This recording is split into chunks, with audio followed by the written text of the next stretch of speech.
اسی طرح کفار جو اللہ تعالیٰ کے ساتھ خود ساختہ معبودوں کو پکارتے ہیں، یہ معبود ان کو کوئی جواب نہیں دے سکتے اور ان کی حاجت کی شدید ترین اوقات میں بھی ان کو کچھ فائدہ نہیں پہنچاتے، کیونکہ وہ خود اسی طرح محتاج ہیں جس طرح ان کو پکارنے والے محتاج ہیں۔ وہ زمین و آسمان میں ذرہ بھر کسی چیز کے مالک نہیں، نہ وہ ان میں شریک ہیں اور نہ ان میں کوئی اللہ تعالیٰ کا مددگار ہے۔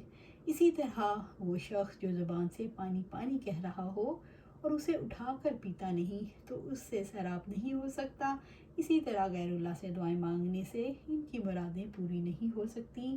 جب وہ راستہ ہی چھوڑ دیا جس پر منزل مل جاتی تو بھلا منزل کہاں، بلکہ منزل تو لمحہ لمحہ دور ہوتی جائے گی۔ وَمَا دُعَاءُ الْكَافِرِينَ إِلَّا فِي ضَلَالٍ، اور کافروں کا پکارنا تو گمراہی ہے۔ اللہ کے سوا جن لوگوں کو پکارتے ہیں ان کو پکارنا، ان کی عبادت کرنا باطل ہے۔ اس لیے کافروں کی پکار سراسر گمراہی ہے، کیونکہ جن کو اللہ تعالیٰ کے سوا پکارتے ہیں باطل ہیں، بس ان کی عبادت کرنا اور ان کو پکارنا سب باطل ٹھہرا۔ مقاصد کے بطلان کے ساتھ وسائل بھی باطل ہیں، اور چونکہ اللہ تعالیٰ ہی واضح حقیقی بادشاہ ہے، اس لیے اس کی عبادت حق ہے اور عبادت گزار کو دنیا اور آخرت میں نفع پہنچاتی ہے۔ وَلِلَّهِ يَسْجُدُ مَن فِي السَّمَاوَاتِ وَالْأَرْضِ طَوْعًا وَكَرْهًا وَظِلَالُهُم بِالْغُدُوِّ وَالْآصَالِ، اور آسمانوں اور زمین کی تمام مخلوق خوشی سے یا ناخوشی سے اللہ تعالیٰ ہی کے لیے سجدہ کرتی ہے، اور صبح و شام ان کے سائے بھی۔ سورۃ الرعد آیا 15۔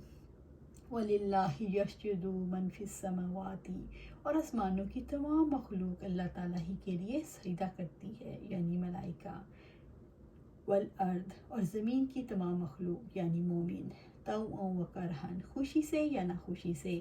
مومن خوشی سے سجدہ کرتا ہے اور منافق جو کراہت سے سجدہ کرتا ہے۔